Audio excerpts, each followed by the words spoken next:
كاتب قصي وكل انت على تمرت مسكال سس جزيه قصين من الأكلاتين متمرت مسكال سلست جزيه مع تبالغو بسم آب وولد ومنفس قدس أحدو أملاك أمين بسم آب وولد ومنفس قدس أحدو أملاك أمين بسم آب وولد ومنفس قدس أحدو أملاك أمين يتبارك እግዚአብሔር አምላክ አቦይን ለዛ አብጻንስ ከዛሳ ዛቆም ነው ተዛቲ አውደ ምሕረት ለወለ ባህር እግዚአብሔር አምላክና በአይነ ምሕረት ተሚቱ ተባረን ተቀደሰን መዓልት ከም ዘዋለና ተባረን ተቀደሰን ምሸትን ለይትን ይጎረልና አሜን ኩበራን አይንተ እግዚአብሔር አቦታት ካህናት ታይካን ምስጢር ሐዋርያት ዲያቆናት አቦታት አዴታት መናስያት ህፃናት ብዳይ ጌታንን አምላክና መድኃኒናን ኢየሱስ ክርስቶስ ፍጹም ሰላም አብዘ ዘለና ሰላም እግዚአብሔር ምስኩላትና ህዝበ ክርስቲያን ይኹን ደሓንደም ሲሆን ህዝበ ክርስቲያን ስለ ሁሉ ነገር እግዚአብሔር አምላክና ክብር ምስጋና ይብጽሐ አሜን። በስመ አብ ወወልድ ወመንፈስ ቅዱስ አሐዱ አምላክ ስመ ቅዱስ ሥላሴን ዘአምንት ማፀን ከደከ ሰይጣን በቅድም ዚያትም የቅዱስ ቤተ ክርስቲያን እንተ ኢየሱስ የማርያም ጽዮን ለዓለም ዓለም አሜን። ነአኩተ ከዚህ ሰባህ ከንባርከ ከዚህ ተአምነ ከንስእለከ እግዚአብሔር ተበቃ ከንገንለከ ወዘን ቀነ ለስምከ ቅዱስ ሰግድለከ ወዘለከ ሰግድ ኩል ብር ወለከት ቀነ ኩልሳን አንተ ውእቱ አምላክ አማልክት ወእግዚአ ጋእስቱ ወንሰንገሰ አምላክ አንተ ለኩል ዘስጋ ወለኩል ዘነፍስ ወንጽዋ ከነበ ከማርን ቅዱስ ወልድከ ዘንብላ አንተ መሰሰበ ጸልይ ከመዝበለ አቡነ ዘበሰማያት አሜን። አቡነ ዘበሰማያት ይትቀደስ ስምከ ትምጻእ መንግሥትከ ወይኩን ፈቃድከ በከመ በሰማይ ከማሁ በምድር ሲሳየነ ዘለለ ተናበኒ እምድግ ለነ አበሳነ ወጅጋየነ ከመ ንሕነድግ ለዘአበሰይታ በአንድ ጊዜ ሰመስት አላድነ ወአልሃነም ኩሎ እኩይ መዚያከ ኢት መንግሥት ኃይሎ ስብሐት ክብለ ዓለም ዓለም በሰላመ ቅዱስ ገብርኤል መልአክ ወግዝእትነ ማርያም ሰላም ለኪ ድንግል በልናቺ ወድንግል በስጋች መግዚአብሔር ጸባኦት ሰላም ለኪ ብሩክት አንቲ እማት ፍሬ ከርስኪ ተፈሥሒ ፍስሕቲ ኦ ማርያም ምልዕተ ጸጋ እግዚአብሔር ምስለኪ ሰአሊ ወጸልይ ምሕረተ በእንቲአነ ሀበ ፍቅር ወልድኪ ኢየሱስ ክርስቶስ ከመ ይስረይ ለነ ኃጣውኢነ ተማኅፀነ ብኪ ጸሎተ ሃይማኖት ነአምን በአሐድ አምላክ እግዚአብሔር አብ ኀዜ ኩሉ ገባሪ ሰማያት ወምድርን ዘያስትሪ ወዘያስትሪ ወነአምን በአሐዱ እግዚእስ ወልደ አዋህድ ዘሃሉ ምስለ ፈጠር ዓለም ብርሃን ዘእምብርሃን አምላክ ዘበአን ዘበአማን ዘተወልደ ወአኮ ዘተገብረ ዘእምስለ አመለኮ ዘበቱ ኩሉ ኮነ ዘእምበሊሰ አልቦ ዘኮነ ወኢምንትኒ ዘበሰማይኒ ወዘበ ምድርን ዘበእንቲአነ ለሰብእ ወበእንተ መድኃኒትነ ወረደ እምሰማያት ተሰብአ ሰጎመ ፍጹም ማርያም እንቅድስ ድንግል ኮነ ብእሲኦ ስለበእንቲአነ በመዋዕለ ጲላጦስ ጴንጠናዊ ሐመ ወመተው ተቀሮ ተንሥአ እሙታን አመ ሣድስት በከመ ጽሑፍ ጾታ መጽሐፍት ዐርገ በስብሐት ውስተ ሰማያት ወነበረ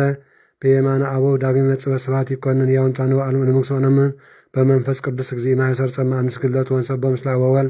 ዘነበ ነቢያት ወነአምን በአሐቲ ቅድስት ቤተ ክርስቲያን ተለዓለ ኩሉ ጉባኤ ዘሐዋርያት ወነአምን በአሐቲ ጥምቀት ለስርየተ ኃጢአት ወንሴፍ ወሰ ዓመታዊ ሕይወተ ዘይመጽእ ለዓለመ ዓለም አሜን አሜን። ቅዱስ ቅዱስ ቅዱስ እግዚአብሔር ጸባኦት ፍጹም ለሰማያት ወምድር ቅድሳት ስብሐቲከ ንሰግድ ለከ ክርስቶስ ምስለ አብከ የሰማያዊ መንፈስከ ቅዱስ ማያዊ እስመ መጻእከ ወአድኃንከ ነሰግድ ለአብ ወወልድ ወመንፈስ ቅዱስ አሐተ ስግደተ ሰግድ ለአብ ወወልድ ወመንፈስ ቅዱስ አሐተ ስግደተ ሰግድ ለአብ ወወልድ ወመንፈስ ቅዱስ አሐተ ስግደተ ሰግድ ለአብ ወወልድ ወመንፈስ ቅዱስ አሐተ ስግደተ ዘአሐዱ ሰለስቱ አሐዱ ሰለስቱ በአካላት ወይተዋሐዱ መለኮት ሰግድ ለእግዝእትነ ማርያም ድንግል ወላዲተ አምላክ ሰግድ ለመስቀለ እግዚእነ ኢየሱስ ክርስቶስ ዘተቀደሰ በደሙ ክቡር መስቀል ኃይልነ መስቀል ጽንዕነ መስቀል ቤዛነ መስቀል መድኃኒተ ነፍስነ አይሁድ ክህዱ ንነስ አመነ ወእለ አመነ በኃይለ መስቀል ድህነ ስብሐት ለአብ ስብሐት ለወልድ ለመንፈስ ቅዱስ ይደልዎም ለወልድ ለመንፈስ ቅዱስ ስብሐት ለአብ ስብሐት ለወልድ ለመንፈስ ቅዱስ ይደልዎም ለወልድ ለመንፈስ ቅዱስ ስብሐት ለአብ ስብሐት ለወልድ ለመንፈስ ቅዱስ ይደልዎም ለወልድ ለመንፈስ ቅዱስ ስብሐት ለአብ ስብሐት ለወልድ ለመንፈስ ቅዱስ ይደልዎም ለወልድ ለመንፈስ ቅዱስ ስብሐት ለእግዝእትነ ማርያም ድንግል ወላዲተ አምላክ ይደልዋ ለእግዝእትነ ማርያም ድንግል ወላዲተ አምላክ ስብሐት ለመስቀለ እግዚእነ ኢየሱስ ክርስቶስ ይደልዎ ለመስቀለ እግዚእነ ኢየሱስ ክርስቶስ ክርስቶስ በምሕረቱ ይዘከረን አሜን። አመዳግም ምጽአቱ ኢያስተኀፍረን አሜን። ለሰብሖተ ስሙ ያንቃን አሜን። ወበአምልኮቱ ያጽንዓን አሜን። እግዝእትነ ማርያም ድንግል ወላዲተ አምላክ አርጂ ጸሎተነ አሜን። ወአስተስሪ ኩሎ ኃጢአተነ አሜን። ቅድመ መንበሩ ለእግዚእነ አሜን። ለዘአብልዐነ ዘንተ ኅብስተ እስመ ለዓለም ምሕረቱ ወለዘአስየነ ዘንተ ጽዋዓ እስመ ለዓለም ምሕረቱ ወለዘሰርዐለነ ሰነ ወአራዘነ እስመ ለዓለም ምሕረቱ ወለዘተአገሰለነ ኩሎ ኃጢአተነ እስመ ለዓለም ምሕረቱ ወለዘወሀበነ ሥጋው ቅዱስ ወደሙ ክቡረ እስመ ለዓለም ምሕረቱ ወለዘአብጽሐነ እስከ ዛቲ ሰዓት እስመ ለዓለም ምሕረቱ ነሃብሎቱ ስብሐት ወአኮቴት ለእግዚአብሔር ልዑል ወለወላዲቱ ድንግል ወለመስቀሉ ክቡር አኮሰባት ስሙ ለእግዚአብሔር አምላክነ ወትረ በኩሉ ጊዜ በኩሉ ሰዓት ሰላም ለኪ እንዘ ንሰግድ ንብለኪ ማርያም እምነ ነስተበቋች ማርዌናዊ ተማኅፀነ ብች በእንተ ሐና እምች ወያጭማ ብች ማበርኔም ድንግል ባሪስ ጸሎተ እግዝእትነ ማርያም ድንግል ወላዲተ አምላክ ተአብዮ ነፍሴ ለእግዚአብሔር ታስብ መንፈሴ በአምላኬ ወመድኃኔ እስመ ርኤ ሕማማ ለአመቱ ናሙዝ ያስተወጽኡኒ ኩሉ ትውልድም እስመ ገብረ ሊተ ኃይል አቤተ ቅዱስ ምለ ሳህልኒ ለትውልደቱ ለእለ ይፈርህዎ ገብራይ ለመዝራቱ ወዘሮሙ ለእለ አብዩ ህልና ልቦሙ ነስተቶም ለሃያላን እመናብርቲዮሙ አእቤም ሎታኑ አጽቀቦም በረከቱ ለረባነ ፈናሙ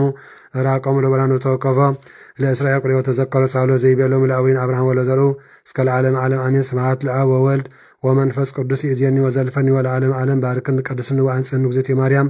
እሙ ለመድ ወለተ ብርሃን በረከተች ይድር በላዕሌነ ወለዓለ ኩልነ ማኅበርተ ውዳሴ ለእግዝእትነ ማርያም ድንግል ወላዲተ አምላክ ዘይትነበብ በዕለተ ቀዳሚተ ሰንበት ጸሎታ በረከታ ወመረተን ፍቅር ወዳ ያሃሉ ምስለ ኩልነ ህዝበ ክርስቲያን ለዓለም ዓለም አሜን። ንጽሕት ወብርህት ወቅድስት በኩሉ እንተ ሀቀፈት ለእግዚአብሔር ኩሉ ፍጥረት ይትፈስሱ ምስሊያን ዘይጸርዎ ይብሉ ሰአ ሊላነ ቅድስት ተፈሲኦ ምልዕተ ጸጋ ተፈሲ እስመረከች መጎሰ ተፈሲ እግዚአብሔር ምስሌች ናስተበጽእ በየች እግርምት ድንግል ወንፈንለች ፍስሐ ምስለ ገብርኤል መልአክ እስመ እንፍሬ ከርስች ኮነ መድኃኒተ ዘመድነው አቅረብና ሀብዚ አራብሁም ሰአ ሊላነ ቅድስት ከመከብካብ ዘአልቦ ጥልቀት መንፈስ ቅዱስ ሀድላዕሌች ዋለ ጸለለች ኦ ማርያም አማ ወለች ቃለ ወልደ አብ ዘይነብር ለዓለም መጽአው አዳነን እማኃጢአት ሰአ ሌላነ ቅዱስ አንቲ ውእቱ ዘመድ ዘእምሶር ዳዊት ወለች ለነ በስጋ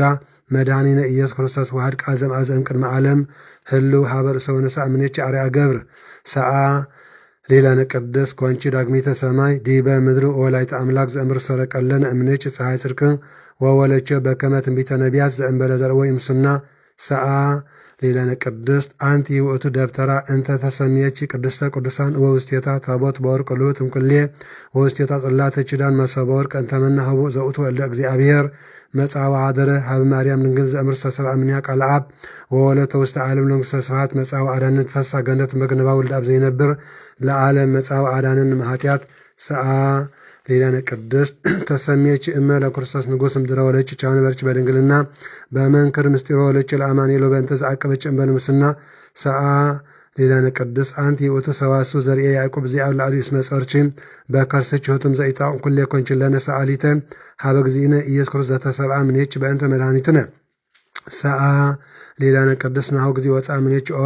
ብሩክት ጽርህት ያልኩ ለዓለም ዘፈጠረ በእቤ ሳሉን ሰበው ወንወዱሰ እስመተ በመፍቀረ ሰብ ሰአ ሌላነ ቅድስት ተፈሲ ኦ ምልዕተ ጸጋ ድንግል ዘእንበለ ልኩት ንጽሕት ኩርኩር ለዓለም ብርሃን ዘይጠፍ መቅደስ ዘይትነሰት በትረ ሃይማኖት ዘይትጸንት ማኮም ለቅዱሳን ሰአ ሌላነ ሀበሉ ቸር መድኃኒነ ይምሃረነ ወይሳስራ ኃጢአተነ ሰአ ሌላነ ቅድስት ሰአ ሌላነ ማርያም እምነ ወእሙ ለእግዚእነ ወልድች ይምሃረነ ዋርሲው የረስየነ በየማኑ ያቁመነ ለዓለም ዓለም አሜን። ጸሎታ ለማርያም ወስእለታ ለኩልነ ህዝበ ክርስቲያን ቀባማተ ወልዳ ጸሎታ ለማርያም ወስእለታ ለማህበርነ ማህበር ትንሣኤ ቀባማተ ወልዳም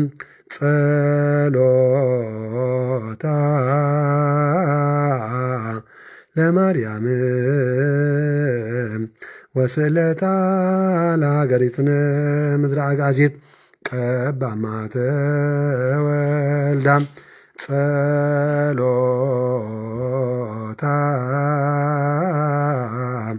ለማርያም ወስእለታ ለኩልነ አግበርቲከ ወአእማቲከ ኩሎም ክርስቲያን ወለጥምቀ ሥላሴን ቀባማተ ወልዳ እግዚኦ መሐረነ ክርስቶስ እግዚኦ መሐረነ ክርስቶስ እግዚኦ መሐረነ ክርስቶስ ባርከነ እግዚኦ አምላክነ ውስተ ሰማይ ተወከፍ ጸሎተነ መሐረነ እግዚኦ ወተሳሃለነ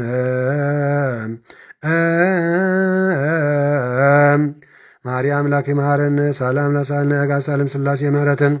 ንያዴና ቅዱሳን ንጽሕትን ድንግል ማርያም ወልተ አምላክ በረከት ረድኤት ይኩለን ቅዱሳን ሕሩያን እግዚአብሔር አምላክ ተረዳን ይሓልወና ሰላም ከም ዘብዓልና እግዚአብሔር ሰላም ዘሎ ምሸትን ለይትን ይግበረልና አሜን። እግዚኦ መሐረነ ክርስቶስ አቡነ ዘበሰማያት አሜን። አቡነ ዘበሰማያት ይትቀደስ ስምከ ትምጻእ መንግሥትከ ወይኩን ፈቃድከ በከመ በሰማይ ከማሁ በምድር ሲሳየነ ዘለለ ዕለትነ ሀበነ ዮም ህድግ ለነ አበሳነ ወጌጋየነ ከመ ንህድግ ለዘአበሰ ለነ ኢታብአነ እግዚኦ ውስተ መንሱት አላ አድኅነነ ባልሃንም ኩሎ እኩይ እስመ ዚአከ ይእቲ መንግሥት ኃይሎ ስብሐት ክብር ለዓለመ ዓለም በሰላም ቅዱስ ገብርኤል መልአክ ወእግዝእትነ ማርያም ሰላም እለኪ ድንግል በሕሊናኪ ወድንግል በሥጋኪ እመ እግዚአብሔር ጸባኦት ሰላም እለኪ ብሩክት አንቲ እማን ስፍሬ ከስቺ ተፈሥሒ ፍስሕቲ ማርያም ትጸጋ እግዚአብሔር ምስሌኪ ሰአሊ ወጸልይ ምሕረተ በእንቲአነ ሀበ ፍቅር ወልድኪ ኢየሱስ ክርስቶስ ከመ ይስረይ ለነ ኃጣውኢነ ተማኅፀነ ብኪ አሜን አሜን አሜን አሜን። ገጸይን መላእ አካላተይን በትምህርተ መስቀል ሰለስተ ጊዜ ማዕጥባ ኣለኹ። በስመ አብ ወወልድ ወመንፈስ ቅዱስ አሐዱ አምላክ አሜን። በስመ አብ ወወልድ ወመንፈስ ቅዱስ አሐዱ አምላክ አሜን። በስመ አብ ወወልድ ወመንፈስ ቅዱስ አሐዱ አምላክ አሜን። ሎሚ ዕለት 22 ጉንበት በዚ ዕለት እዚ ጎይታናን አምላክናን መድሓኒናን ኢየሱስ ክርስቶስ ክብርን ምስጋናን አምልኾን ውዳሴን ስብሃትን ስግደትን ንዒብፅሓዮ አሜን። በዚ ወንጌል ቅዱስ ሉቃስ ምዕራፍ 24 ካብ ፍቕዲ 36 ክሳብ መፈፀምታ ዘሎ ቃል እግዚአብሔር አምላክ ምስ ነንብብ ኢየሱስ ክርስቶስ ንደቀ መዛሙርቱ ከም ዝተረኣዮም ንምሃር ከምኡውን ብወንጌል ቅዱስ ሉቃስ ምዕራፍ 10 ካብ ፍቕዲ 1 ክሳብ ፍቕዲ 12 ዘሎ ቃል እግዚአብሔር አምላክ ምስ ነንብብ ጎይታ 72 ቅዱሳን አርድእቲ ከም ዝሓረየ ንምሃር ማለት እዩ። ነዚ ዝገበረ እግዚአብሔር አምላክና ክብሪ ምስጋና ይብፅሓዮ አሜን። ርሑስ አውደ ዓመት ርሑስ በዓል አቦና እነሆ ዝኽሪ ንሃዋርያ ቅዱስ ዕረፍቱ ንሃዋርያ ቅዱስ እንድርያኒቆስ ዝሃገር እስራኤል እዩ። ጸሎቱ በረከቱ አይፈለየና። ክቡራን ዓይንተ እግዚአብሔር አቦታት ካህናት ላእካነ ምስጢር ኣሕዋት ዲያቆናት አቦታት አዴታት መናእሰያት ህፃናት ብናይ ጌታናን አምላክናን መድሓኒናን ኢየሱስ ክርስቶስ ፍጹም ሰላም ኣብቲ ዘለናዮ ሰላም እግዚአብሔር ምስ ኩልና ህዝበ ክርስቲያን ይኹን አሜን። ናይ ኣጋዕዝተ ዓለም ስላሴ ምሕረትን ናይ ኣዴና ቅድስተ ቅዱሳን ንጽሕተ ንጹሓን ድንግል ማርያም ወላዲተ አምላክ ኣማላድነትን ናይ ኩሎም ሕሩያን እግዚአብሔር አምላክ ተረዳእነትን ምስ ኩልና ህዝበ ክርስቲያን ይኹን። ኣብቲ ዘለናዮ ሰላም አምላክ ይፍለየና። ድሕርዛት ስዕብ መዝሙር ናይ ዕለቱ ቃለ እግዚአብሔር ቃለ ወንጌል ክንመሃር ኢና። ነዚ ዝገበረ እግዚአብሔር ምስጋና ይኹኖ አሜን አሜን።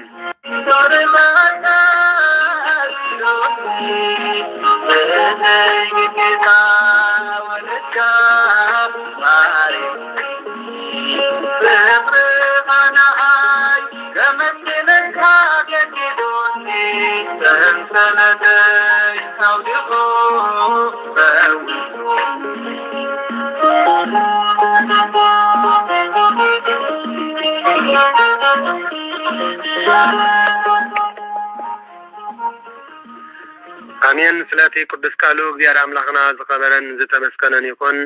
ሎሚ ዕለት 22 ጉንበት በዚ ዕለት እዚ ጎይታናን አምላክናን መድሓኒናን ኢየሱስ ክርስቶስ በዚ ወንጌል ቅዱስ ሉቃስ ምዕራፍ 24 ካብ ፍቕዲ 36 ክሳብ መፈፀምታ ዘሎ ቅዱስ ቃል እግዚአብሔር አምላክ ምስ ነንብብ ከም ዝስዕብ ብምባል ሰማያዊ እግዚአብሔር የስተምህረና።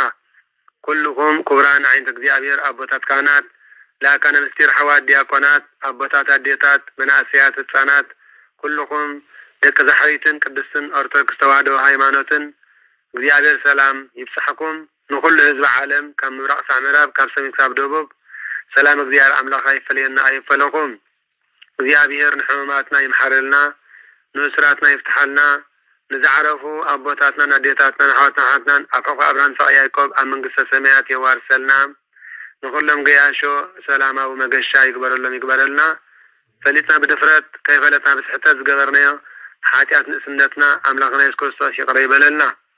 እዚ ሕጂ ንሰምዖ ቅዱስ ቃል እግዚአብሔር አምላክ ንህይወትና መቀደሲ ንሓጢአትና መደምሰሲ ንመንግስተ ሰማያት መውረሲ ይግበረልና። 30 ሰማያዊ ፍረ ክንፈሪ እግዚአብሔር ዓይነ ልቦናና ይብርሃልና አሜን አሜን። ርሑስ በዓል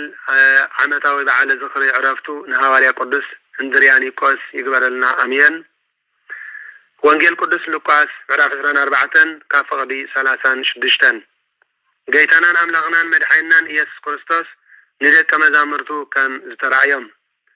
እዚ ክዛረብ ከሎ ከዓ ጌታናን አምላኽናን መድኃኒናን ኢየሱስ ክርስቶስ ባዕሉ ኣብ ማእከሎም ደው ኢሉ ኣብ ማእከል ሐዋርያት ሰላም ንዓኻትኩም ይኹን ኣነ ኣይትፍርሁ በሎም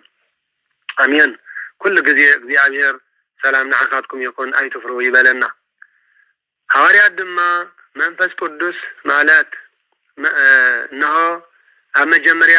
መንፈሰ ምትሃት ዝረአዩ መስልዎም ሰንበዱ ግናኸ ሐቀኛ ጌታ እዩ ጌታናን አምላኽናን መድኃኒናን ኢየሱስ ክርስቶስ ከዓ ከም ዝበሎም እንታይ ኮንኩም ኢኹም እትሰንበዱ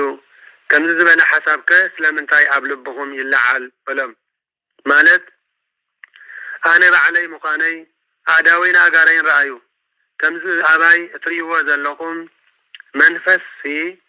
ስጋን ዓጽምን የብሉን እሞ አረም ሲስኩም ረአዩኒ በሎም እዚ ኢሉ ኣዳውን ኣጋሩን ኣርአዮም ንሳቶም ከዓ ካብ ሓጎስ ዝተለዓለ ገና ምእማን ሲኢኖም ክግረሙ ከለው ንሱ ድማ ደቀ ገለ ዝብላዕዶ ኣለኩም በሎም ንሳቶም ከዓ ምቃል ጥቡስ ዓሳን ጎጎ መዓርን ሃብዎ ተቐቢሉ ከዓ ኣብ ቅድሚኦም በልዐ ካብ ሞት ከም ዝተንስአ ምትሃት ከም ዘይኮነ ንኸረድኦም ከዓ ኣብ ቅድሚኦም በልዐ ብል ነቲ ዝተረፈ ድማ ኣልዒሉ ሃቦም ንሱ ድማ እዚ እቲ ቅድሚ ስቕለተይ ምሳኹም ከለኹ ኣብ ሕጊ ሙሴን ነቢያትን መዝሙር ዳዊትን ብዛዕባ ዝተጻሕፈ ኩሉ ክፍጸም ግድዩ ኢለ ነጊረኩም ዝነበርኩ ቃለዩ በሎም ወንጌል ማቴዎስ 26:56 ሽዑ ጌታ ንኹሎም ደቀ መዛሙርቱ ነተን ጽሑፋት ከስተውዕልወን ኣእምሮኦም ከፈተሎም ከም ንጽሕ ብራና ከዓ ኮኑ አሜን አሜን ከም ንጽሕ ብራና ኮኑ ከም ንጽሕ ወረቐት ከም ዝካበሎም ክርስቶስ ሓሳረ መከራ ከም ዝቅበል ብሳልሰይቲ መዓልቲ እውን ከም ዝትንስእ ጽሑፍ እዩ ብስሙ ከዓ ንስሓን ሕድገት ሓጢያትን ካብ ኢየሩሳሌም ጀሚሩ ኣብ ኩሎም ኣዛብ ክስበኽ ጽሑፍ እዩ ናይዚ ነገራት እዚ መሰኻክር ከዓ ንስኻትኩም ኢኹም በሎም እምበኣር እነሆ ኣነ መንፈሰይ ናብ ልዕሊ ኩሉ ሰብ ክኹዑ ክሕድር እየ ዝበሎ ተስፋ ኣቦይ ክሰደልኩም እየ በሎም ማለት እዩ ትንቢተ ኢዩኤል ምዕራፍ 2 ፍቅዲ 18 ንመልከት ንስኻትኩም ግና ካብ ላዕሊ ሓይሊ ክሳዕ ትለብሱ ማለት ሰማያዊ ሃብትን ፍልጠትን ክሳዕ ትለብሱ ክሳብ ትቕበሉ ኣብ ከተማ ኢየሩሳሌም ጽንሑ በሎም ስለቲ ቅዱስ ቃሉ እግዚአብሔር ክብር ምስጋና ይኹን አሜን ሽዑ ጌታናን አምላኽናን መድኃኒናን ኢየሱስ ክርስቶስ ንወፃኢ ክሳዕ ቤታንያ ወሰዶም ኢዱ ኣልዒሉውን ባረኾም ማለት ክሳዕ ማዕርገ ፓትርያርክነት ዘሎ ማዕርጋት ብኣምብሮተ ኢድ ሸሞም ክባረኾም ከሎ ከዓ ካብኣቶም ተፈልየ ረሓቐ ናብ ሰማይ እውን ዓረገ ንሳቶም ከዓ ሰገድሉ ብብዙሕ ሓጎስ እውን ናብ ኢየሩሳሌም ተመልሱ ንእግዚአብሔር ኣምላኽ እንዳመስገኑ ከዓ ኩልሻዕ ብሕብረት ብፍቕሪ ብስኒት ብሰላም ብሙሉእ እምነት ኣብ ቤት መቅደስ ይነብሩ ነበሩ አሜን እግዚአብሔር ካብ ቅዱስ መቅደሱ ኣየውፅአና ንዘለዓለም ኣብ ቤተ መቅደሱ የንብረና ፈጣሪ ኩሉ ዓለም አሜን ከምኡውን በዚ ተመሳሳሊ ዕለት ሎሚ 22 ጉንበት ወንጌል ቅዱስ ሉቃስ ምዕራፍ 10 ካብ ፍቅዲ 1 ክሳብ 12 ዘሎ ቃል እግዚአብሔር አምላኽ ምስነ ንብብ ከም ዝስዕብ ብምባል ሰማያዊ እግዚአብሔር ንዓይን ንዓኹምን የስተምረና አሜን አሜን ጌታናን አምላኽናን መድኃኒናን ኢየሱስ ክርስቶስ 72 ቅዱሳን ኣርድእቲ ከም ዝሓረ ብድሕሪ እዚ ጌታናን አምላኽናን መድኃኒናን ኢየሱስ ክርስቶስ ካልኦት 70 ሰብ ሾመ በብ ክልተ ገይሩ ከዓ ናብቲ ንሱ ዝኸደ ዘበለ ከተማን ስፍራን ቀቅድሚኡ ለኣኾም ከምዚ ከዓ በሎም እኽሊ ብዙሕዩ ዓየይቲ ግና ውሑዳት እዮም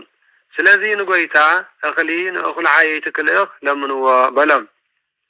ደጊም ኪዱ እነሆ ኣነ ከም ኣባጊዕ ናብ ማእከል ተኻሉ እሰደኩም ኣለኹ በሎም ሳንጣ ወይ ለቆታ ወይ ኣሳእን ወይ ገለ እኳ ኣይትማሉ ኣብ መገዲ ከዓ ንሓደ እኳ ሰላም ኣይትበሉ በሎም ካልኣይ መጽሓፈ ነገሥት ምዕራፍ 4 ካብ 29 ክሳብ 37 ዘሎ ቃል ንመልከት ኣብ እትኣትዋ ቤት ቅድም ነዛ ቤት እዚኣ ሰላም ይኹን በሉ ኣብኡ ፈታዊ ሰላም እንተሎ ሰላምኩም ኣብኡ ክሓድር እዩ እንተ ዘይልቦግና ሰላምኩም ክምለሰኩም ይበለም አብታቤት ካተቀመጡ ንዓያይ ዓስቢ ይግባእ እሞ ዝቀረብልኩም ብልዑን ስተይን ከአበለም ካብቤት ናቤት አይትግዓዙ በለም አብታአትዋ ከተማውን እንተ ተቀበለኩም ዝቀረብልኩም ብልዑ በለም አቡን ዘለው ሕሙማት አሕውዩ መንግስት አምላኽ ናባኻትኩም ቀሪብ አላኻ በልዎም ይብለና አብታአትዋ ከተማ እቶም ሰብታ ከተማ እንተ ዘይተቀበለኩም ግና ናብ አዳባባያ ከይድኩም ነሆ ተጓጋ አጋርኩም ንገፍሎም ለና ናብ አዳባባያ ወፂኡኩም እትካብ ከተማኩም አበጋርና ዝለገበ ደርናኳ ንነግፈልኩም አለና እንዳበልኩም ዶረና አጋርኩም ነሆ ንገፉ በለም እንተኾነ መንግስት አምላኽ ናባኻትኩም ከም ዝቀረበት ፍለጡ በሉ በለም ብመዓልቲ ፍርዲ ካብነታ ከተማ ቲአስ ንሰዶም ከም ዝቀለላ بحق ብለኩም ኣለኹ በለም ጎይታ ንደቀ መዛምርቱ ቃል እግዚአብሔር ከስተመረም ከሎ አሜን ጎይታ ብሰማዕናየ ቅዱስ ቃል እግዚአብሔር አምላኽ ኣብ ቅድስቲ ሃይማኖት ተዋህዶ ቅዱስ ቤተክርስቲያን 30 ሚእቲ ሰማያዊ ነሆ ፍረኽን ፈሪ ዓይነ ልቦናና ክፈተልና አሜን ዓይነ ልቦና ክፈተልና አሜን أمنا لهم عنتي عامتاوي بعالات مسن رأي دما لو معلت 22 جنبت زلوا عامتاوي بعال مسن رأي كم زيبل لو معلت 22 جنبت عامتاوي بعال زخري عرفتو نهاريا قدس اندرياني قوس زهاجر إسرائيل إيو هواريا قدس اندرياني قوس حدا كافتم 72 قدسان أردئتي نايقويتانان أملاقنان مدحينان إيسوس كريستوس إيو هواريا قدس اندرياني قوس كم كلهم 72 قدسان أردئتي منفس قدس فراقلتاس مستقبله بدحرز بيئت قدسان هواريات معارق الشمات إبسكوباس تشيمو بسبكت وانجيل قداسيان عملو قزاءات رمي يقلقل كعنبره مليس دما أبعقره نيو بياس يقلقل نبره بدحرزي مس هواريا قدس يوليوس كوينهم بحبرت وانجيل اندا استمهارو صلاتك انديل اندا فتفمو بوزح تأمرات بوزحات حماماتن دوياتن يحويو نبرو هواريا قدس اندريانيكوس بقدس خانة كريستياناو سنة مقبار كريستياناو يواتو بمفتسام لومي 22 قنبات دما بسلام عرفة هواريا قدس ياليس دما بقبو نها هواريا قدس ياليس دما نها بقبو جنازة لنا مالتين بقبو غنيزو أبندا قدس دنجل مريم زبال بيت كريستيان كبارا صلاتن بركاتن نهاريا قدس اندريانيكوس مسكولاتنا حزب كريستيان يكون آمين آمين كلا هاي عمتاوي بعالي زخرون قدسي أيكم مسرقاوي صلاتن تقا بركاتن مسكولاتنا حزب كريستيان يكون سلا كل نجار نعملاقنا إس كريستوس كبرن مسكانان أملاقون وداسيان سبحاتن سجدتن يبصحيو لمن كل جزيان نزل عالم آمين آمين آمين آمين يا من جلت حاجة دوني سنسلت توفيقو نازين كدي صرماتا كدي جدا ولكا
أمين سلتي قدس قالوا እግዚአብሔር አምላክና ዝኸበረን ዝተመስገነን ይኹን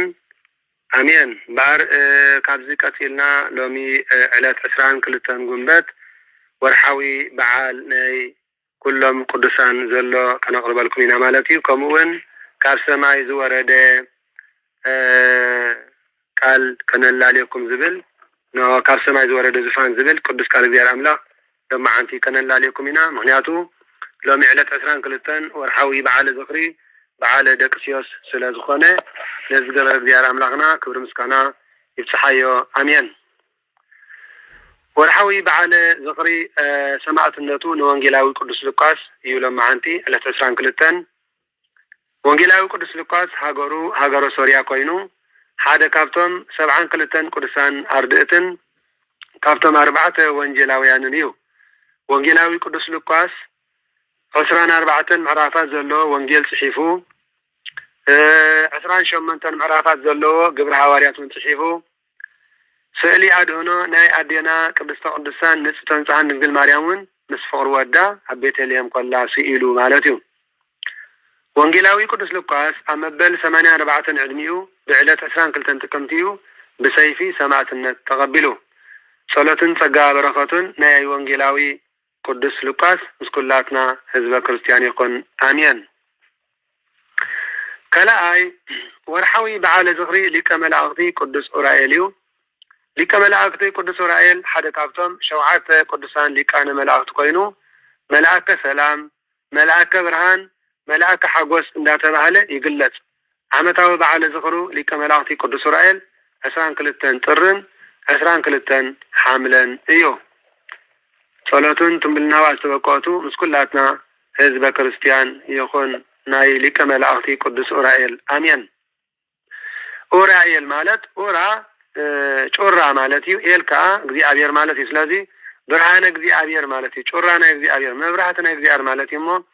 እግዚአብሔር ንኹልና ብርሃን ይላኸልና ንኹልና መብራህት ይላኸልና አሜን አሜን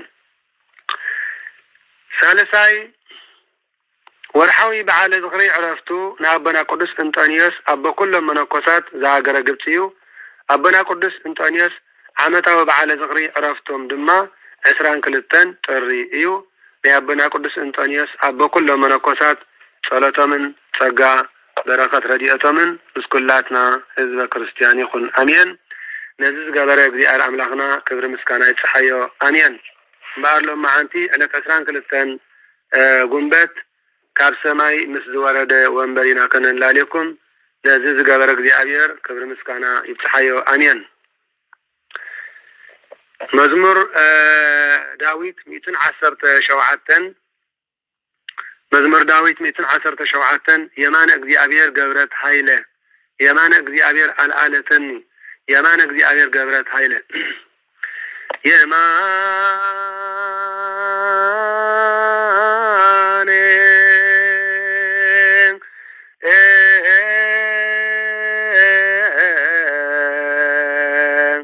እግዚአብሔር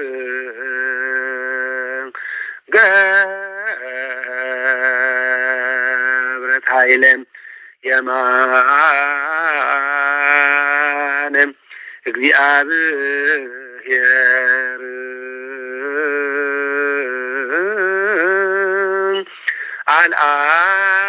አልዓለተኒ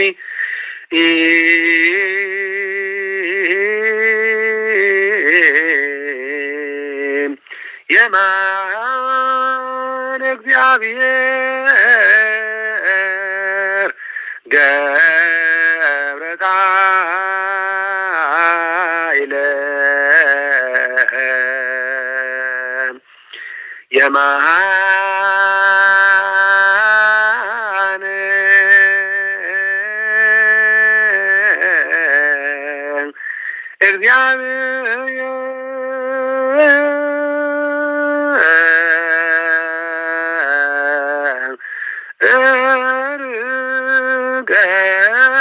ገብረት ኃይለም የማነ እግዚአብሔር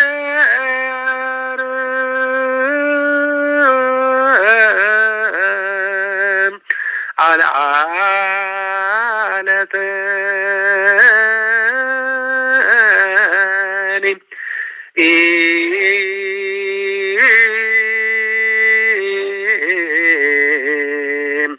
የማነ እግዚአብሔር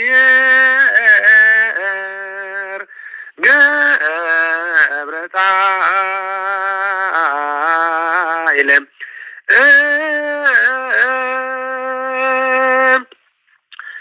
የማነ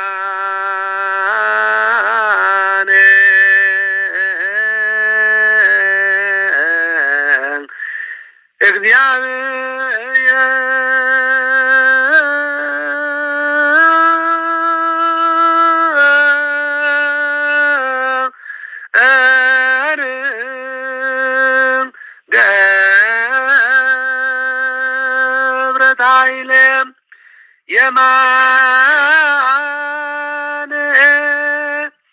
እግዚአብሔር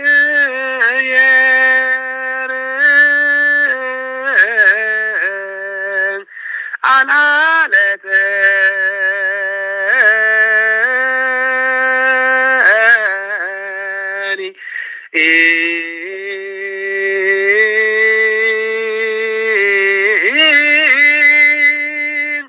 የማነ እግዚአብሔር ገብረት ኃይለም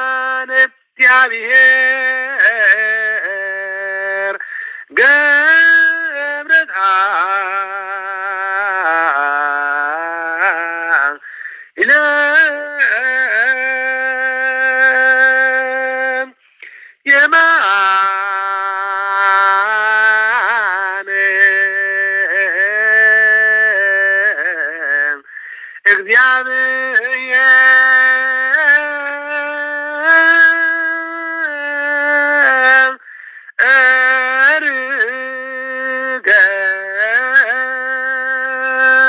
ኃይለም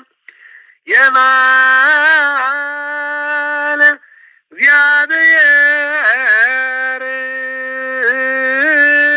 እግዚአብሔር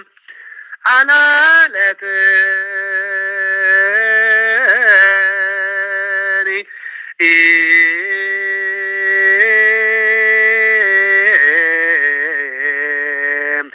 የማነ እግዚአብሔር ገብረት ኃይለም ካብ ሰማይ ምስ ዝወረደ ክዳንን ወንበርን ከነላሌኩም አሜን። የማነ እግዚአብሔር ገብረት ኃይለ የማነ እግዚአብሔር አልዓለተኒ የማነ እግዚአብሔር ገብረት ኃይለ መዝሙር ዳዊት 117 ኣብ ናይ ግዕዝ ካብ ሰማይ ምስ ዝወረደ ክዳን ወንበርን ከነላሌኩም ውርደት ባሪዩሪ እሞ እኖ ካብ ሕጂ ኩሎም ወለዶ ብፅእቲ ክብልኦም ከም ዝበለት እግዝእትነ ማርያም ወላዲተ ኣምላክ ኣብ ወንጌል ቅዱስ ሉቃስ ምዕራፍ 1:48 ወንጌላዊ ቅዱስ ሉቃስ ከም ዝፀሓፎ ከምቲ ነቢ ኢሳይያስ እውን ኣብ ትንቢተ ኢሳይያስ 62:1 ትንቢተ ኢሳይያስ ምዕራፍ 62:1 ስለ ጽዮን ፎቅ ኣይክብልን ስለ ኢየሩሳሌም ድማ ኣይከዓርፍን እየ ብምባል ከም ዝተዛረበ ኣብ ኢሳይያስ 62:1 ንሕና እውን ሎሚ ኣብ ሓድሽ ኪዳን ደቂ ቅድስቲ ኦርቶዶክስ ተዋህዶ ሃይማኖት ብዛዕባ ኣዴና ቅድስተ ቅዱሳን ንጽሕተ ንጹሓን ድንግል ማርያም ሓቂ ካብ ምምስካር ሓቂ ካብ ምዝራብ ዝብል ልሳን ከልወና ስለ ዘይክእል ነዚ ካብ ሰማይ ዝወረደ ክዳን ወንበርን ከነላሌኩም ከለና ለውሃት እግዚአብሔር ረድኤትን በረከትን ንያዴና ቅድስተ ቅዱሳን ንጽሕተ ንጹሓን ድንግል ማርያም ወላዲተ አምላክ ምስኩላትና ህዝበ ክርስቲያን ይኹን አሜን። ክቡራን ዓይነተ እግዚአብሔር አቦታት ካህናት ለአካነ ምስጢር አሕዋት ዲያቆናት አቦታት አዴታት መናስያት ህፃናት سلام እግዚአብሔር እስኩልና ዘክርስቲያን ይኹን ነያጋ ሰላም ስላሴ ምሕረትን ነያዴና ቅድስት ማርያም ወላዲተ አምላክ በረከት ረድኤትን ምስኩልና ህዝበ ክርስቲያን ይኹን አሜን። ማር ቅድምን አብቲ ካብ ሰማይ ዝወረደ ክዳን ወንበርን ምስጢር ምግላጽና በመጀመርታ በዛዕባ ነገረ ማርያም እንብለ ነገር አሎ ማለት ኩሉ ወደ አማኒ ኦርቶዶክስ ተዋሕዶ ሃይማኖት ክፈልጦ ዘለዎ ነገር እዩ። ነገረ ማርያም ማለት እንታይ ማለት እዩ? በዛዕባ እዚ ምስጢር እዚ ዘይፈልጥ ክርስቲያን ይክብል አይክእልን። ከመይሲ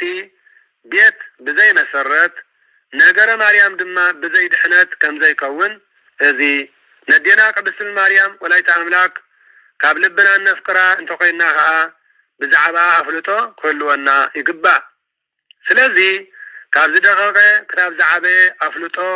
ናይ አዴና ቅድስት ድንግል ማርያም ክህልወና እንተኮይኑ ካብ ነገረ ማርያም ዝብል መጽሐፍ ክንውከስ ይግባአና። ነገረ ማርያም ዝብል መጽሐፍ እንተተወኪስና ጸሎት ዘወትር ክርዳአና እዩ። ውዳሴ ማርያም ናይ ሸውዓቲ መዓልቲ ክርዳአና እዩ። ጸሎት አንቀጸ ብርሃን ክርዳአና እዩ። የወድስዋ መላእክት ዝብል ቃል ክርዳአና እዩ። መልክዓ ማርያም መልክዓ ኤዶም መልክዓ አንቀጸ ብርሃን ዝብልን ኩሉ እሰብህ ጸጋቺ ዝብል ብዛዕባ ቅድስት ማርያም ዝገልጽን በሙሉኡ ነው ኩሎሙ ዝብል ጸሎትን ውን በግቡእ ክርዳአና እዩ። በዓለኖ ለዓለና አመሩ ዝብል ጸሎትን ነው ስብሐተ ፍቁርን ኩሉ ክርዳአና ማለት እዩ። ስለዚ ነገረ ማርያም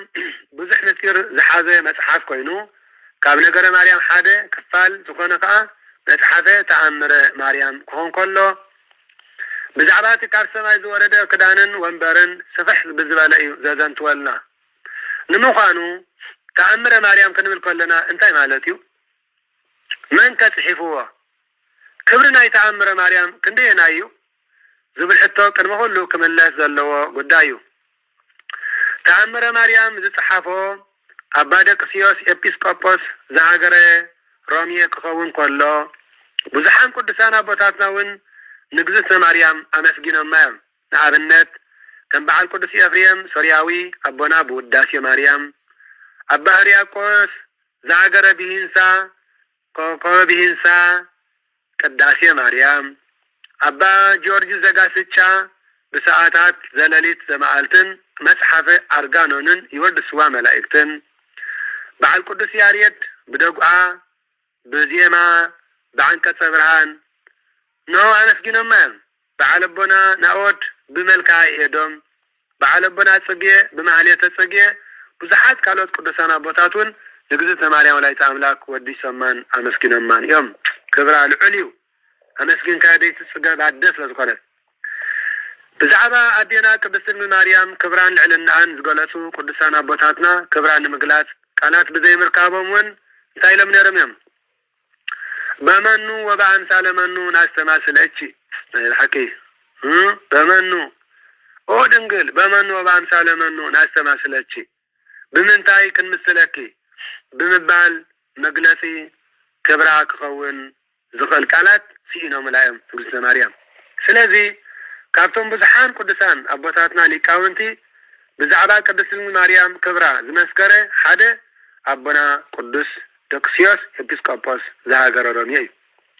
አቦና ቅዱስ ደቅስዮስ ኤጲስቆጶስ ዝሃገረ ጥልጥልያ ዝነበረ ብፍጹም ልቦና ንአዴና ቅድስተ ቅዱሳን ንጽሕተ ንጹሐን ድንግል ማርያም ወላዲተ አምላክ ዘፍቅራን ብንጹሕ ሕሊና ዘገልግላን ዝነበረ ቅዱስ አቦ እዩ። አነ ንስኻትኩም ሎሚ ናይ መብርሃን በዓላት ክመጽእ ከሎ ኩሉ ግዜ ካብ ንጹሕ ልብና ሽምዓ ክንውልዕ ካብ ንጹሕ ልቦና ሽምዓ ወልዕና ንድኻታት ምጽዋት ክንህብ እግዚአብሔር ዓይነ ልቦናና ይክፈተልና አሜን። እዞም አቦ እዚኦም አቦና ቅዱስ ደቅስዮስ ኤጲስቆጶስ ዝሃገረ ሮሜ ንግዝእትነ ማርያም ካብ ፍቅራ ዝተልዓለ ካብ ዝተፈላለዩ መጽሓፍቲ ብምእካብ ተአምረ ማርያም ዝብል ዝጽሓፉ መጽሓፍ ብኢዳ ሒዛ ደቅስዮስ ፍቁረይ ባኻ ባሂልኒ እዚ መጽሓፍ ስለ ዝጽሓፍካለይ ከመስግነካ ፈቱ ምስጋና ንዓካ ይኹን ኢላ ካብ ቅድሚኡ ተኸወለት። አቦና ቅዱስ ደቅስዮስ በትራይ ተመሲጡ ኣብቲ ዝነበሩ ናይ አዴና ቅድስት ማርያም ወላዲተ አምላክ ፍቅራ ዝያዳ ፍቅሪ ብዝበለጸ ፍቅራ ኣብ ልቡ ክቃጸል ጀመረ። بزي مخنيات دما دك سبات زي قبرو أقدمو قدس جبريل ملعك زبسر الله معالتي كغبرا جمرة ران شعات المجاج مالتيو أبتشع معالت دما أدينا قدس من مريم ولا يتعملك نبنا قدس دكسيوس تجليسا كم زبالته أو فقري دكسيوس كاوشت لبيست عليه كمسكنك كافتو بتكبارات كان بقدسنا كان بحب الكاني من قد قاون كل جزية أزيز فتوى سلازي تمانم كخبره ذيك عليه اتلي كملعاقتي بسرات او قدس جبريل ملعاق اكرم املاخ صقارك بكي يخمو اي تفري ناقت انسي ودون كتولي اخي سموكا يسوس كسامي اخي نسو عابي كغون ودت العلون كبعالي إلو زبسرن ملعاق نو معالتي نسقا بمخباركا قبل علي دك سبات كمسكن سلازقبركاني انا دما بتزقبركا يعصفها كغفلكا بلطو بتزقبركا يعصفها كغفلكا فتو بلد كميسي نسقا بزعالم زيا أكرم سبات كم زقبركاني انا وين كخبركا فتو سلازي اذا كدان كتكدنا امتي الكالو خلال سماء وكدان حزات اللمتت اذا كدان زيا كتكدنا امتي الكالو إذا وانبر زيا قبل عليا كتقمت الله امتي الكالو الى سماء ومنبر هابطو إذا دمسع كل كاكدان ما نمسب بزي نسقا كي كدنا إذا وانبرو دما بزي كخا كالوكوف سب كوف كيبلا أطبيقا إلى نقرطو إذا لك أزلخو كالاتي عششيلو نتي تزازي أفريسو نتقدان استقدنا أبتو وانبر كوف زبالة مغزفتي لإيغة كتفا إلى كقدمي تصورت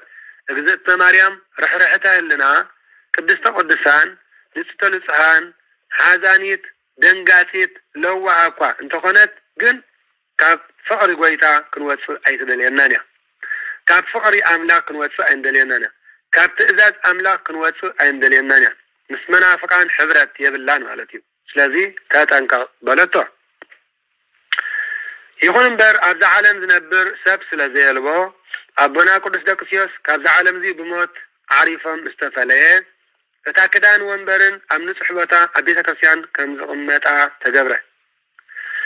انت هنا كنا دحري ابونا قدس دكسيوس زتكا كالي دكسيوس تبعالي ابيسكوبوس تمرسه دحري تستمرسه ابيسكوبوس ابتمانم سب كأمتو زي كل منبر قف قبل اتمانم سب زي تقدنو كدان كخدانو سلز حسبن سلز فتوان سلز تمنين ابتبيتا كرسيان زنبارو كهنات ممهران كبرنا يتكدان نبروه سلازي بدفرات ابت منبر كوف كيبل نتكدان دما كي تقدانو بلوا نسقنا انا سب نسو سب انا سب نسو سب نسي ابيسكوبس انا ابيسكوبس انتايز فلالينا نجر الليلو بتعبيت ناتي كاب سماي زورد كدان تقدينو ناتي كاب سماي زورد وانبر ابن علي كوف مسماله كابت وانبر بحنا اوارد قاوديغو موته شعوب عبتو وشتي بين كريستيان زنبرو سبات بتستفاد سنة عمر عزيهم تقرموا نلعلق ذي أبير أملاخ مسقانا أغربوا نحريقوا بتسقبرتو تعمرات تلعالي بفرعات كخبروان بفتسوا لبهم كمسكنوان جمروا ذي أبير دنكيو ذي أبير قدسيو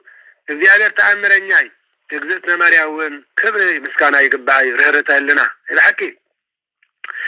سلازين حناوين كما أبونا دكسيوس عسبة نركب اندحريكو إنا 33 بعالات اجزتنا مريم كنخبر يقبعنا ايوه اذن 33 بعالات نادينا قدس دنجل مريم زبعالا بعالمنا منين نزب الحتو الحلنا انا انت تملاليسو مالسو ابتي اما قدم تأمر مريم تصحيف زلو ايوه مالتيو كام نقر مريم قلنا لما انتي كنمدوالكون فتو نحاسة شوعات أدينا قدس المريم كاببا ياتشمن أدي أهنان ستنسطلو معالتيو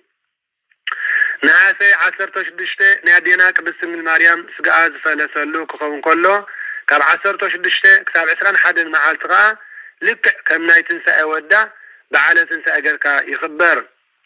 كاب 16 نحاسة كاب زعرقتلو كتاب 21 نحاسة كم داق مايتن سأندا تبعالة ميقس المريم ينقر مالتيو مسكرم 10 نادينا قدس دنجل مريم سئلي نابس أدنيا تبال هاجر أتوت إذا استقمت السئلي سقا كم زلبست تمثل نيرا كاب قطع زوت قبع دما يرأى نيرو حدار 6 ካብ ስደት ተመልሻ እግዝእትነ ማርያም ኣብ ደብረ ቆስቋን ዝበሃል ሃገር ኣትያ ዝተቀመጠትሉ እዩ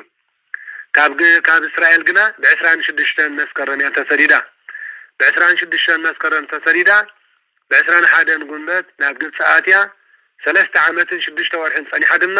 ብ6 ሕዳር ካብ ስደት ተመልሻ ኣብ ደብረ ቆስቋን ዝበሃል ሃገር ኣትያ ዝተቀመጠትሉ እዩ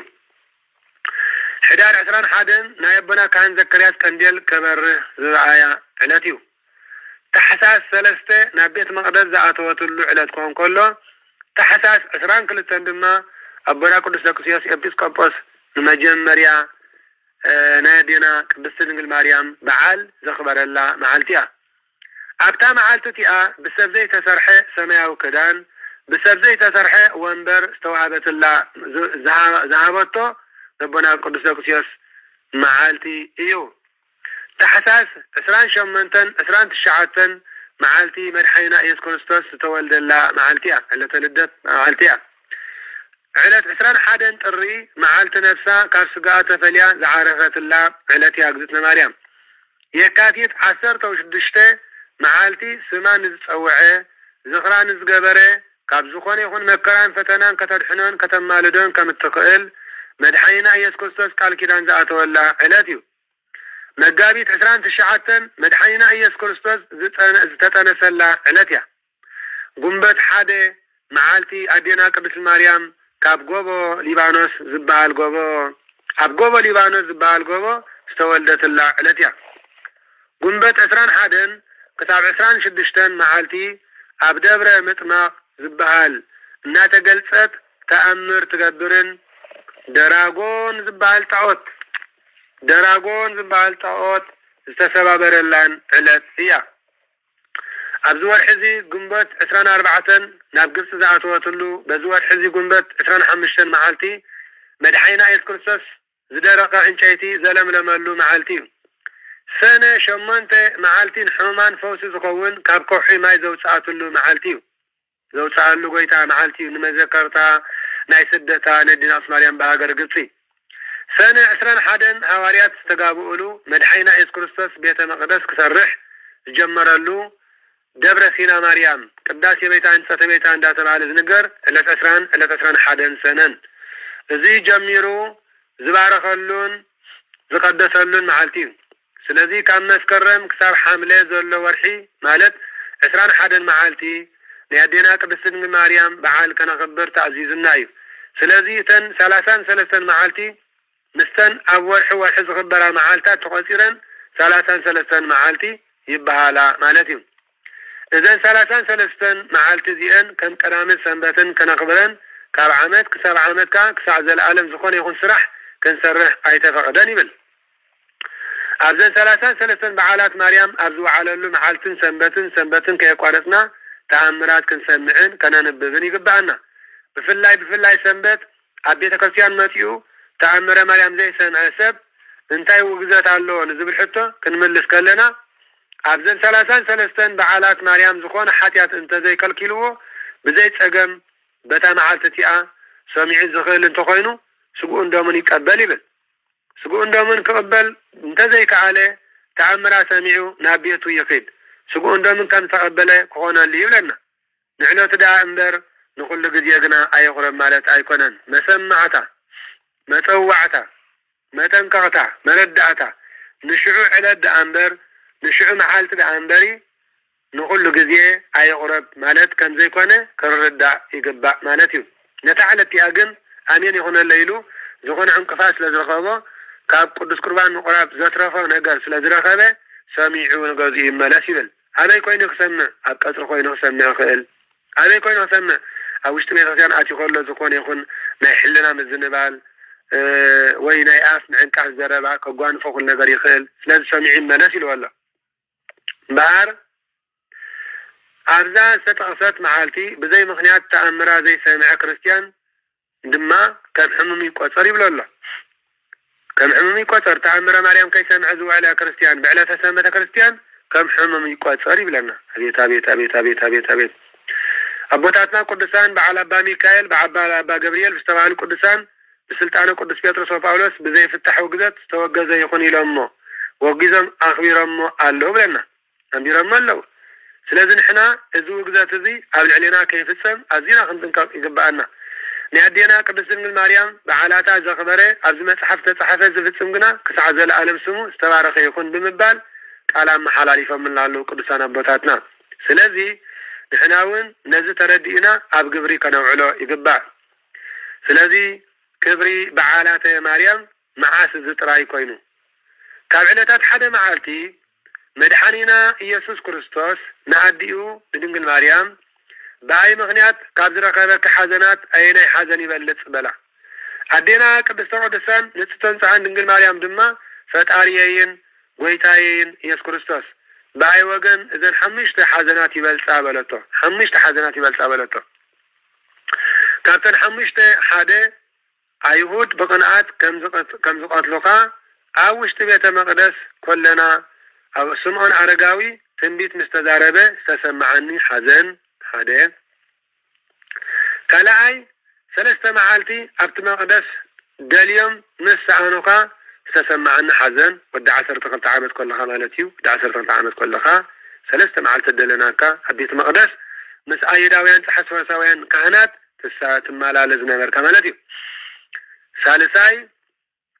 ሳልሳይ እግርኻን ኢድካን ኣሲሮም ኣብ ኣደባባይ ጲላጦስ ዝገረፉካ ማህረምቲ ክሓስብ ከለኹ ዝተሰማዓኒ ሓዘን መሪር ነበረ ራብዓይ ዓርቢ መዓልቲ ብዕሩቕ ኣካልካ ሸንኪሮም ኣብ ማእከል ክልተ ሸፋቱ ተሰቂልካ ምስ ረኣየኹኻ ዝተሰማዓኒ ሓዘን መሪር ነበረ በለቶ ሓሙሻይ ኣብ ሓድሽ መቃብር ንኽትቅበር ካብ መስቀል ኣውሪዶም ክገንዙኻን ክቐብሩኻን ከለዉ ዝተሰማዓኒ ሓዘን መሪር ነበረ ምስ በለቶ ጎይታናን ኣምላኽናን መድሓኒናን ኢየሱስ ክርስቶስ ከዓ ንኣዲኡ ነዴና ቅድስት ማርያም ከም ዝበላ ነዞም በኣይ ምኽንያት ዝረኸቡኺ ሓሙሽተ ሓዘናት ብምዝካር በሰላም ቅዱስ ገብርኤል መልኣክን ኣቡነ ዘበሰማያትን እንዳደገመ ነዚ መከራ እዚ እንዳሓሰበ ዝበኪ ክርስቲያን ሓጢኣቱ ክድምሰሰሉ እዩ መንግስተ ሰማያት ከውርሶ እየ ኢሉ ቃል ኪዳን ኣተወላ ስለዚ ክቡራን ዓይንተ እግዚአብሔር ኣቦታት ካህናት ለአካነ ምስጢር ኣሕዋት ዲያቆናት ኣቦታት ኣዴታት መናእሰያት ህፃናት ኩልኩም ደቂ ማሕበረ ትንሣኤ ኣብ ኩሉ ኩርናዓት ዓለም ዘለኹም ህዝበ ክርስቲያን ኣብ ሃገረ ኤርትራ ኣብ ሃገረ ኢትዮጵያ ኣብ መላእ ኣፍሪቃ ኣብ ሃገረ ኤውሮጳ ኣብ ካናዳ ኣብ ኣሜሪካ ኣብ ኣውስትራልያ ኣብ እስራኤል ኣብ ሃገራት ኤስያን ኣብ ዓዲ ዕራብን ኣብ ኩሉ ኩርናዓት ዓለም ካብ ምብራቅ ሳብ ምዕራብ ካብ ሰሜን ሳብ ደቡብ ኣብ ኩሉ ዘለና ህዝበ ክርስቲያን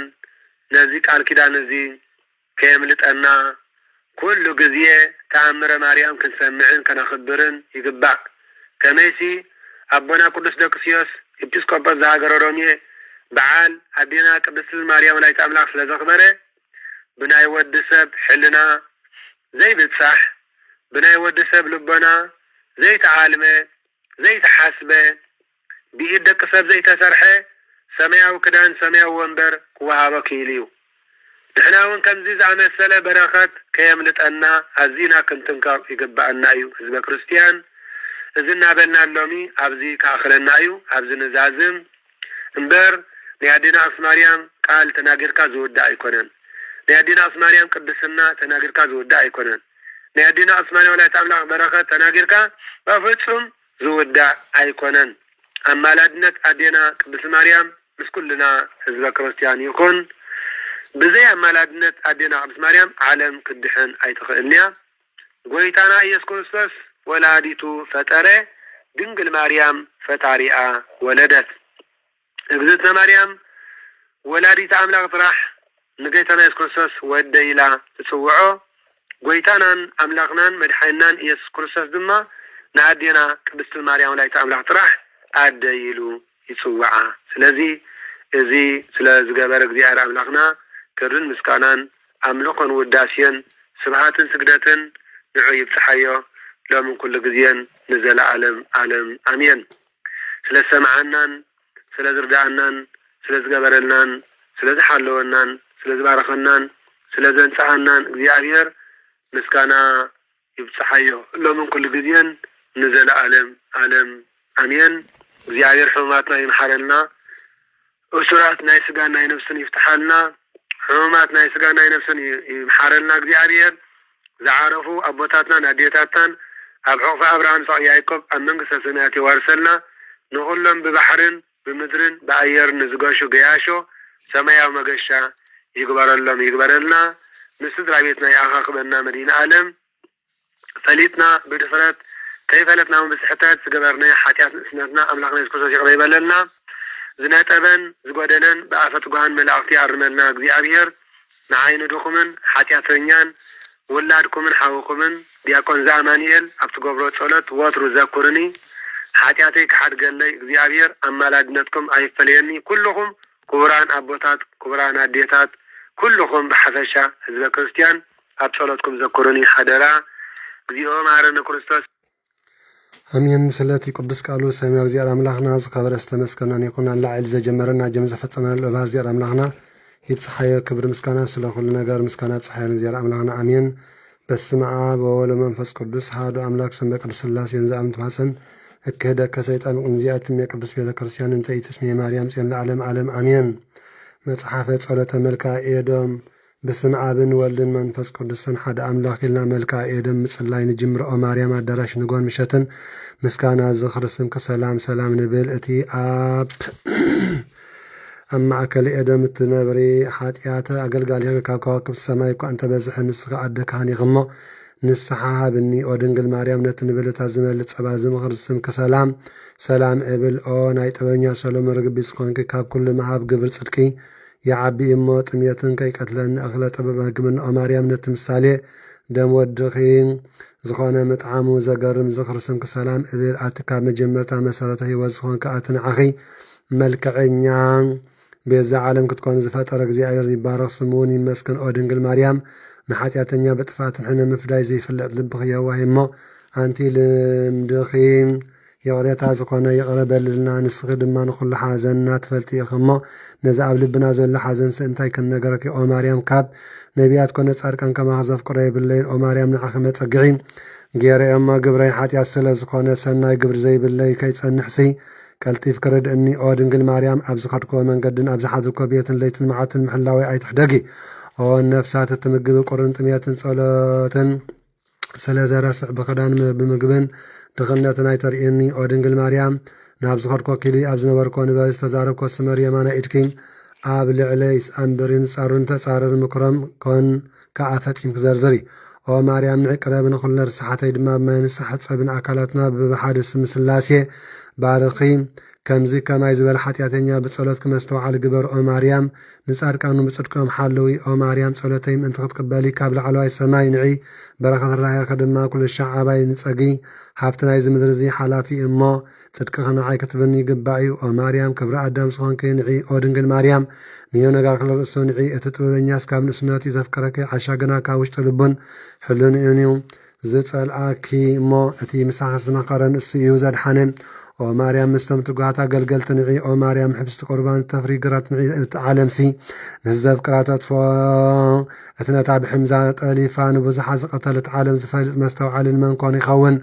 أو مريم برهان عور نعي أو دنقل مريم من شوي نصمو نعي تحد قنن تنعقن النتقاني حزنا يربي من يكنقر أو مريم مثالك زي أزخانكي إساة ملكو زي قاتلك نعي أو دنقل ببقزي محارني قربا لله فرادنا يسقانا ينفس ودخس لسقانين كا وعدي نخص انت محرك النسماني زقانناني أو عدي عد نقوس زخانكي نقول عاتياتي كدم سليل منك اللهم مكرا سقان مكرا نسم دما كابي عرقي برهان معالتي برد بزي ترتر كيس المسي ودنقل أنا بدلنيا زخانك أقل قال يخل منك اللهم ومحاريتنا زي عدن عقيم كي من بقى المحداق لماد كي مؤدي زمتنا قبرك حسدنا الزارب كنا عازم كخيم كنا خفقرغنا يشتياي مثلا تسبعان شمت النفس الزبال عب حفن ما يدعي كونن نابقنا الزعاتو أورهرته لنا فقرغ حاو كينو معان طايا ندد ينقلنا غصير صحات زي فلتيو ومريم كل مع سنة قبر اللي موت زي ترفي ما نسحا عدما ها قربات نحني ننسى عاد مقرات نحني آتم من تحت التورد نلعت ديبن فقر جزتنا مريم قليلا يمسلكم بفقر مريم توكل السمان الصوع اتكا أبتعتي سلالو تازل لزماونا منزرانون دنقلي سخون ودنقل مريم نتبزحت أمراتك بإذني سمعكم بعين تيرعكم آتين اغزي عبير مسك بعيتو زخوانكي أبز عالم زتسانان عن نسيين إمو كتنازز النقربني اتموداتا زي بلو بزحت أمراتك بأمثال دمنان قمن أب عالم ملأ دنقل مريم دبترا باولوس ناي هاجر رمي بزين السحاب كي موت عدما كتوسخني باتي سلاميم زحازل التودغي محسن أو مريم بحزن تنازلني أب إرجان حيلك بزناي سخنكني اتقدماي سخونه صنا ما تصور أب جزي صلاه معطانا أب جزي قربان تنازلني نابزنعي أو دنقل مريم سكن حتى يصدقنا عايش لب مأمرون زغودل ما قلقل تخيم التمالي مريم بز حزني كنغرك يما كصنان النعيم وغزت يا مريم دخلنا سغان نفسنا عليك يمص عنقو سخونه سمكي كمزغب كبر اطريكم مرعي غسكي فتو النفسي والنحخينا في قيامه او قدس دنقل مريم ناباي نعي او مريم ما ازا هيمانوت سخونكي اب غزي فردان دين تسحبين التدحن صاركان زرخبو كن منغسه سميات ما ازا فقرك ما ازا عشقتان شتتني لبين بوين فقره سخاره او قدس مريم مصقدكم سخونك قدسانا بوتاتان اخمرصو مدايتن فريو اتصادق سبغبرن بغبرو كدحنيمو اتكمس كماي حطغنا نابي مهدامو وغزت يا مريم مستغرن ودخين عالم زغز اخنافكي زرغحكي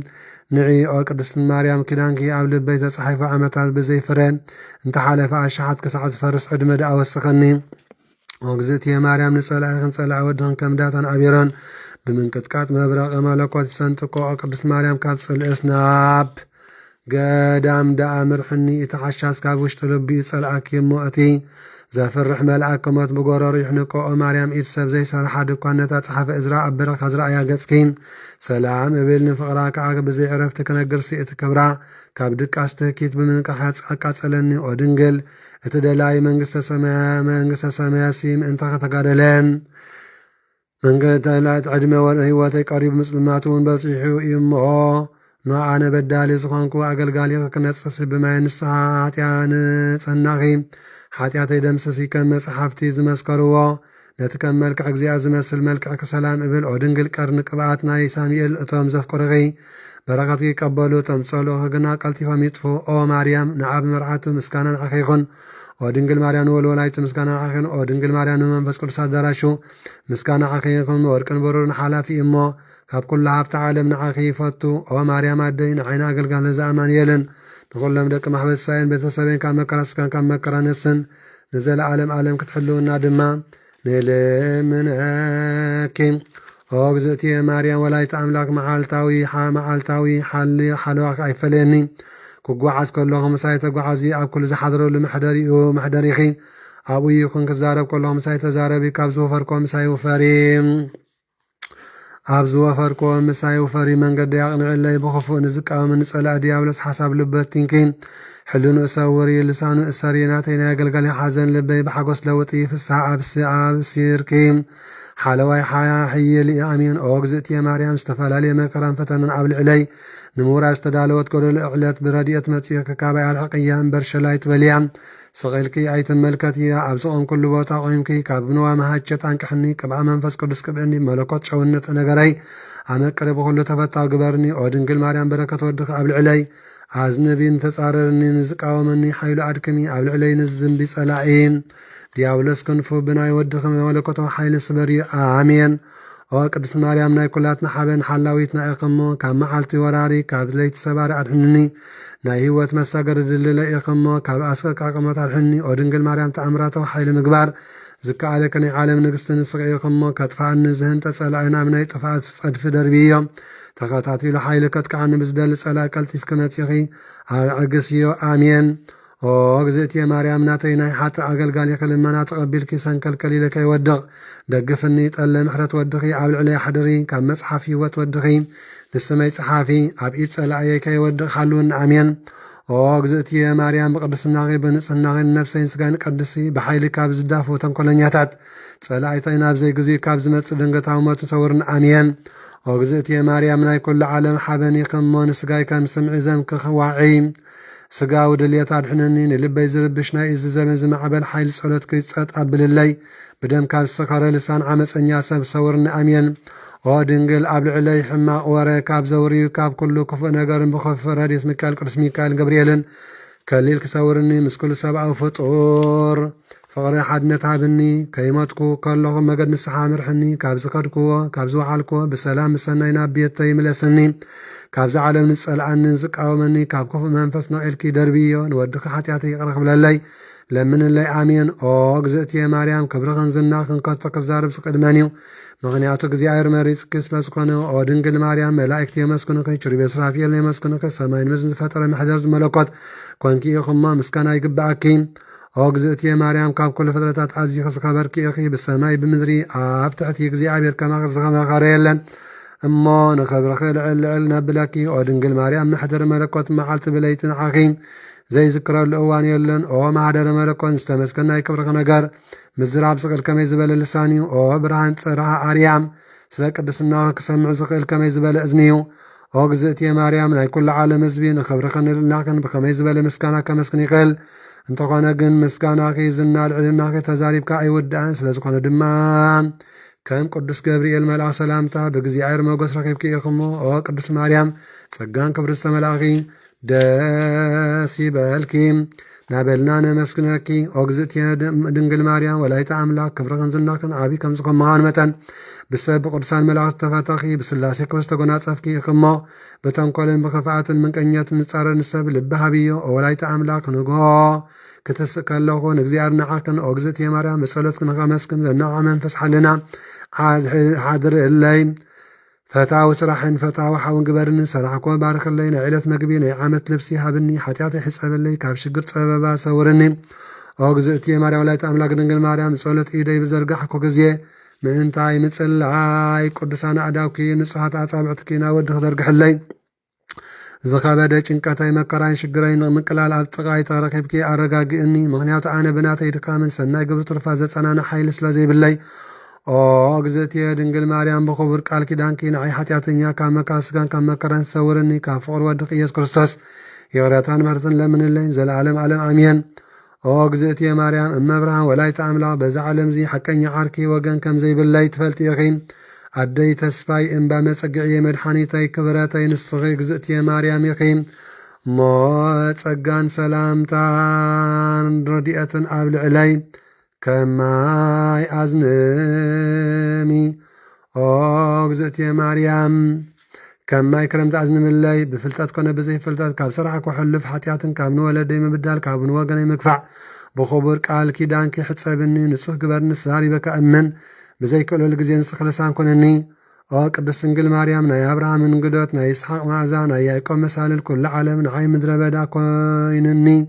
انت وردكو انت ديبكو انت رفدخا من تعزبتن كون لا اي كعلن ما كاودخ بستوهابنكو ورق قال كيدانكي قدلتي ملئكي كاودكت كاوردت الحنني نبيت السبين وغنين هايمانتين هاغري بمولو تقامي غيركي قرصني اوغزت يا مريم ننجل ولايت املاك ጸጋ ረድኤትክን ዘለዓለም ዓለማይ ተፈለየኒ ለዓለም ዓለም አሜን ለዓለም ዓለም ዓለም آمين لعالم عالم عالم آمين وصلات لك زي أبير ولا ولايت نقول ولا مسكولك وتعكو السباس ولا زي الأملاك نوذرم بكل جزية بكل ساعات لعالم عالم آمين بسجان برديتني دقفنا ما ولادي أملاك مبرهان صلاتن رديتن أملاجنتن تعمن فقرن صلالن عقبانا يفلينا እግዚአብሔር አምላክና ኩሉ ምርያኑ በረከተው ምን ረድኤተው ምን ያድረልና እግዚአብሔር አምላክና መስዋዕል ልቦናን ተነሳይ አይምሮን መስዋዕል አይምሮ ተነሳህ ልቦና ያድለና እግዚአብሔር አምላክና እዝሎም ምሸት ከም ተቀዲምና ዝበልና አዩ አነ ንስኹምን ብሰናይ አነ ንስኹምን ብመግቢ አነ ንስኹምን ብረድኤት አነ ንስኹምን ብጸጋ ተኸሊልና አነ ምስኸለና ኣብዚ ሰዓት እዚ እንደይ ሕማም ዝሰቀዩ ወገናትና ኣለው ፈውሲ መድኃኒት ይላቀሎም ኣብዚ ሰዓት እዚ መከራ በዚሕዎም ኣብ ጭንቅን ኣብ መከራን ዘለው ብዙሓት ወገናትና ኣለው እግዚአብሔር አምላክና ገጹ ይመልሰሎም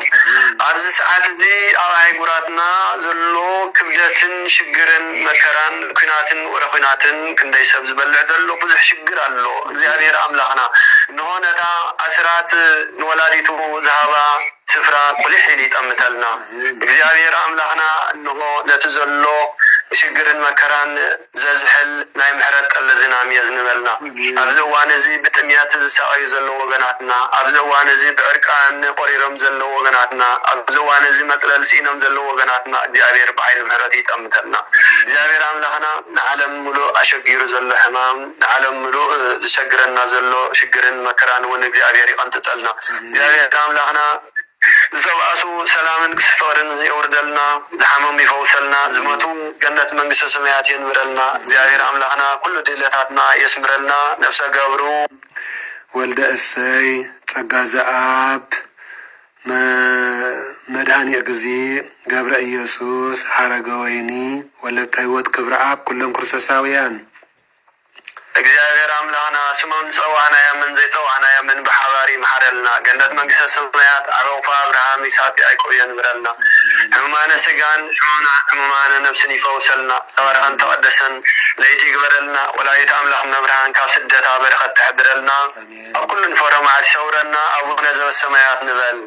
ቀደስ ስምከ ትምጻእ መንግስትከ ወይኩን ፈቃድከ በከመ በሰማይ ከማሁ በምድር ሲሳየነ ዘለለዕለትነ ሀበነ ዮም ንህድግ ለነ አበሳነ ወጌጋየነ ከመ ንሕነኒ ንህድግ ለዘአበሰ لنا إتابعنا نجزيه سمن سلط الله ديننا وبالهنا كل كويس مزيع كيد من قص هاي وسمعت العالم عالم سلامك الدروس جبريل الملاك وأوزدي مريم سلام لجي دنجل بهليناجي ودنجل بسجاج بقدي أهير سوا سلام لجي بروتا أنتي ما نسوبر فريكار سجي تفسي بسد ومريم لتتأجع زيادير مثل السؤال والتلي نرتبنتيانا هافكر والليجي يسوع كريستوس كما يسرى لنا هتاوينا يفتح ويسرى ينصح ويدق زينه وأملاكنا ومدحانينا إيسوس كريستوس ولد نورو كسات إبراهيم سلطان بزوابهم لأبوينا حواريات أنتم وأبويا كائنات وأبويا دياقونات إيد وعينس عيرم وحسانات إبرات وقال ماوتا كونوا فتحانا ونصحانا وتوفي إبراهيم